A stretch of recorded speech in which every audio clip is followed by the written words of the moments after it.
if we are to honor these 5 outstanding officers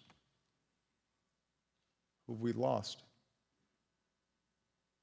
then we will need to act on the truths that we know. And that's not easy. It makes us uncomfortable. But we're going to have to be honest with each other and ourselves. We know that the overwhelming majority of police officers do an incredibly hard and dangerous job fairly and professionally. They are deserving of our respect and not our scorn.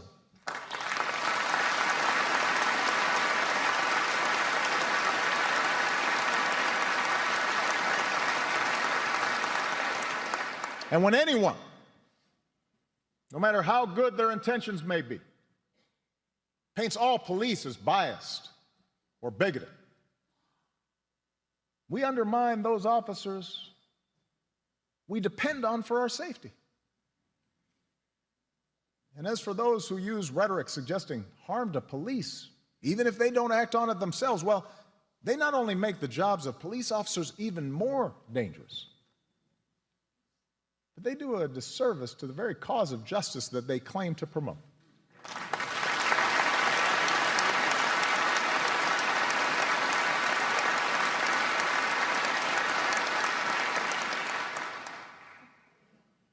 We also know that centuries of racial discrimination, of slavery and subjugation and Jim Crow, they didn't simply vanish with the end of lawful segregation. They didn't just stop when Dr. King made a speech or the Voting Rights Act and the Civil Rights Act were signed. Race relations have improved dramatically in my lifetime. Those who deny it are dishonoring the struggles that helped us achieve that progress. But we know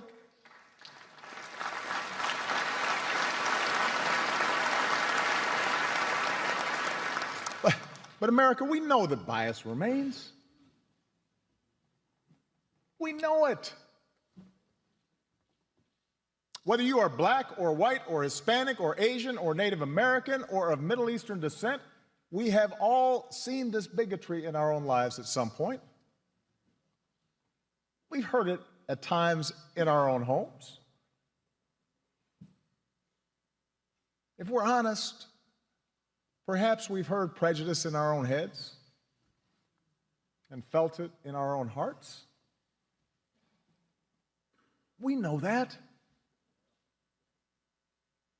And while some suffer far more under racism's burden, some feel to a far greater extent discrimination's sting. Although most of us do our best to guard against it and teach our children better, none of us is entirely innocent. No institution is entirely immune. And that includes our police departments. We know this. And so when African Americans from all walks of life, from different communities across the country, voice a growing despair over what they perceive to be unequal treatment, when study after study shows that whites and people of color experience the criminal justice system differently, so that if you're black, you're more likely to be pulled over or searched or arrested, more likely to get longer sentences, more likely to get the death penalty for the same crime. When mothers and fathers raise their kids right and have the talk about how to respond if stopped by a police officer, yes, sir, no, sir, but still fear that something terrible may happen when their child walks out the door, still fear that kids being stupid and not quite doing things right might end in tragedy. When all this takes place, more than 50 years after the passage of the Civil Rights Act?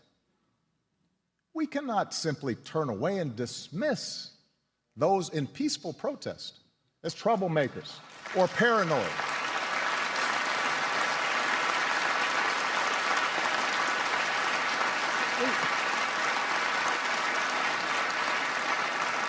We can't simply dismiss it as a symptom of political correctness or reverse racism. To have your experience denied like that, dismissed by those in authority, dismissed perhaps even by your white friends and coworkers and fellow church members, again and again and again, it hurts. Surely we can see that, all of us.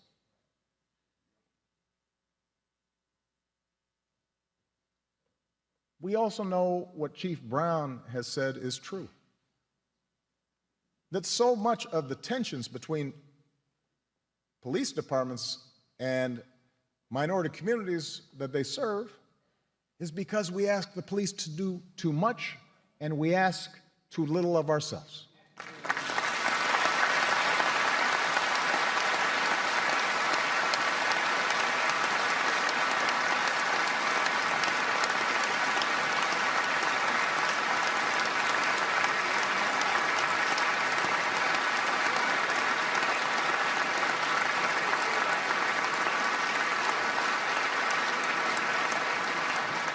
As a society, we choose to underinvest in decent schools. We allow poverty to fester so that entire neighborhoods offer no prospect for gainful employment. We refuse to fund drug treatment and mental health programs. We flood communities with so many guns that it is easier for a teenager to buy a Glock than get his hands on a computer or even a book.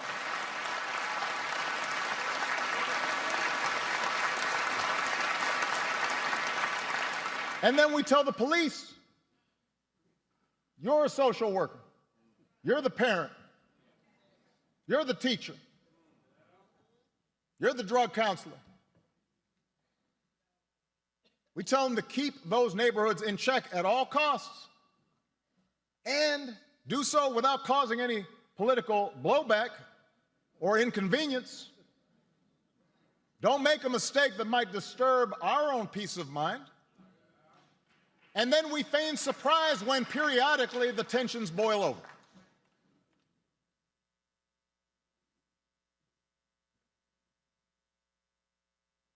We know those things to be true.